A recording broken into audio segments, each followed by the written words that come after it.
নমস্কাৰ আপোনালোক সকলোকে পুনৰবাৰ আপোন চৰ্চৰ অন্য এটা ভিডিঅ'লৈ স্বাগতম জনাইছোঁ। আমাৰ ভাৰতবৰ্ষৰ বেংকসমূহে জনসাধাৰণক বিতৰণ কৰিছে হাজাৰ হাজাৰ কোটি টকা। আপোনালোকেও যদি পাব বিচাৰে আপোনালোকৰ ওচৰৰ বেংকৰ শাখাত যাওক আৰু সেই টকা আপোনালোকে লৈ লওক। কিন্তু সেই টকা আপোনালোকে ঘূৰাব নালাগে বেংকক। আপোনালোকক বেংকে এনেই প্ৰদান কৰিব সেই টকাসমূহ। বৰ্তমান সময়ত আমাৰ ভাৰতবৰ্ষৰ বেংকসমূহত হাজাৰ হাজাৰ কোটি টকা পৰি আছে যিবিলাক টকাৰ কোনো মালিক নাই। ধৰি লওক আপোনাৰ ককা আজু ককাই এটা ফিক্সড ডিপোজিট কৰিছিলে আৰু সেই ফিক্সড ডিপোজিটৰ কথা আপোনালোকৰ ফেমিলিক ক'বই নাপালে, তাৰ আগতেই ককা ঢুকাই গুচি গ'ল। সেই টকা এতিয়া উঠাওঁতা কোনো নাই, তেখেতে নমিনি দিবলৈ পাহৰিলে বা কিবা কাৰণত, বা সেই বেংকৰ একাউণ্টৰ বিষয়ে আপোনালোকক ক'ব পাহৰিলে, কিন্তু সেই বেংকৰ একাউণ্টসমূহ এতিয়াও ওলাইছে। ঠিক তেনেকুৱা ধৰণৰ মানে পইচাসমূহ আমাৰ ভাৰতবৰ্ষৰ বেংকসমূহত হাজাৰ হাজাৰ কোটি টকা ডিপোজিট হৈ আছে আৰু সেই টকাসমূহ এতিয়া বেংকে জনসাধাৰণক দিব বিচাৰিছে যে আহক পইচাবিলাক লৈ যাওক, আমাৰ ওচৰত এনেই পৰি আছে ইমানখিনি হাজাৰ হাজাৰ কোটি টকা। আৰু সেই টকাখিনি যদি মানুহে ক্লেইম নকৰে বেংকৰ পৰা ৰিজাৰ্ভ বেংকে লৈ ল'ব বুলি কৈছে। গতিকে বেংকে কৈছে যে ৰিজাৰ্ভ বেংকে লোৱাৰ আগত আপোনালোকে লৈ যাওক, আহক আমাৰ বেংকলৈ আৰু সেই টকাখিনি ক্লেইম কৰি আপোনালোকে লৈ যাওক, কিবা এটা কৰক। তো কেনেকৈ আপোনালোকে সেই টকাসমূহ ল'ব পাৰিব সেই সম্পৰ্কে আপোনালোকক আজি এই ভিডিঅ'টোত জনাম। কোনে কোনে লাভ কৰিব আপোনালোকক জনাম, তো ভিডিঅ'টো প্ৰথমৰ পৰা শেষলৈকে চাই থাকিব। তো সেই টকাসমূহ ল'বৰ কাৰণে আপোনালোকে প্ৰথমে কি কৰিব লাগিব, আপোনালোকৰ বেংকৰ শাখালৈ যাব লাগিব আৰু তাৰ পাছত আপোনালোকে ক্লেইম কৰিব পাৰিব সেই টকাসমূহ। তো তাৰ কাৰণে বেংকে কিছু পৰ্যাপ্ত ডকুমেণ্ট বিচাৰিব, তো সেই ডকুমেণ্টবিলাক ছাবমিট কৰিব লাগিব।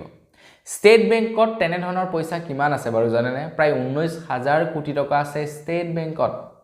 তেনেকৈয়ে পৰি আছে সেই টকাসমূহ, কোনেও সেই টকাসমূহ ব্যৱহাৰ কৰা নাই, সেই টকাসমূহ কোনেও উলিওৱা নাই। 19,000 কোটি টকা আছে বেংকত বৰ্তমান সময়ত ষ্টেট বেংকত।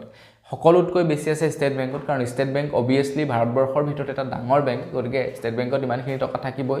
কিন্তু 19,000 কোটি টকা কেৱল ষ্টেট বেংকতেই আছে, যাৰ কোনো গ্ৰাহক নাই। এতিয়া 30/6/2025 তাৰিখলৈকে বেংকসমূহে টকা বিতৰণ কৰিছে, মানে পৰ্যায়ক্ৰমে মুকলি কৰি আছে টকাসমূহ। তো আপোনালোকে আবেদন কৰাৰ লগে লগেই নাপায়, কিছু সময় আপোনালোকক প্ৰয়োজন হ'ব, উপযুক্ত নথিপত্ৰ দিব লাগিব।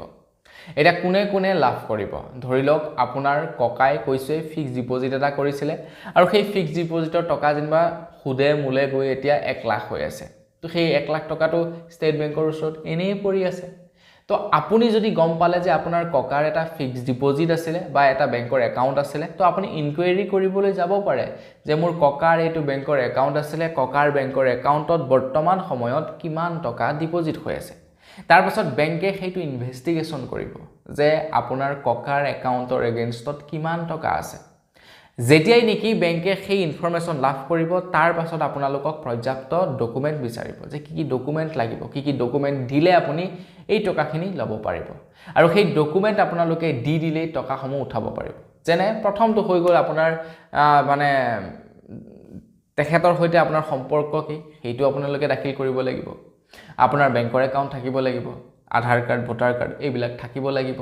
তেতিয়া আপোনালোকক সেই টকাসমূহ দি দিব বুলি জনাইছে। মানে ৰিজাৰ্ভ বেংকে লৈ ল'ব। ৰিজাৰ্ভ বেংকে এটা নিৰ্দিষ্ট সময় বান্ধি দিছে যে ইমানটোৰ সময়লৈকে তোমালোকে টকাবিলাক সেটেল কৰিবলৈ চোৱা, জনসাধাৰণৰ মাজত বিলাবলৈ চোৱা, আৰু যদি সেই টকাসমূহ বিলাব নোৱাৰা তেন্তে আমি সেই টকাসমূহ লৈ আহিম বুলি জনাইছে ৰিজাৰ্ভ বেংকে। আৰু যাৰ কাৰণে নেকি এতিয়া বেংকসমূহে কৈছে যে ৰিজাৰ্ভ বেংকে কিয় ল'ব লাগে, তাৰ পূৰ্বে আপোনালোকে আহক, যদি পৰ্যাপ্ত ডকুমেণ্ট আছে দিয়ক আৰু টকাবিলাক লৈ যাওক, বছ চিধা কথা। গতিকে আপোনাৰ ঘৰতো যদি তেনেধৰণৰ কিবা একাউণ্ট আছে, যি একাউণ্ট এতিয়া ওলাইছে, যি একাউণ্টৰ মালিক অলৰেডি আপোনালোকৰ মাজৰ পৰা গুচি গ'ল, তেন্তে সেই টকাসমূহ আপোনালোকে এতিয়া ক্লেইম কৰিব পাৰিব, সেই টকাসমূহ আপোনালোকে উলিয়াব পাৰিব। তো বন্ধু বান্ধৱীসকল, বছ আজি ভিডিঅ'ত জনাবলগীয়া খবৰ ইমানটোৱে আছিলে। খবৰটো জানি কেনে পালে জনাব। তো পুনৰ লগ পোৱাৰ সঁজুলি বিদায় মাগিছোঁ। ধন্যবাদ। জয় অসম।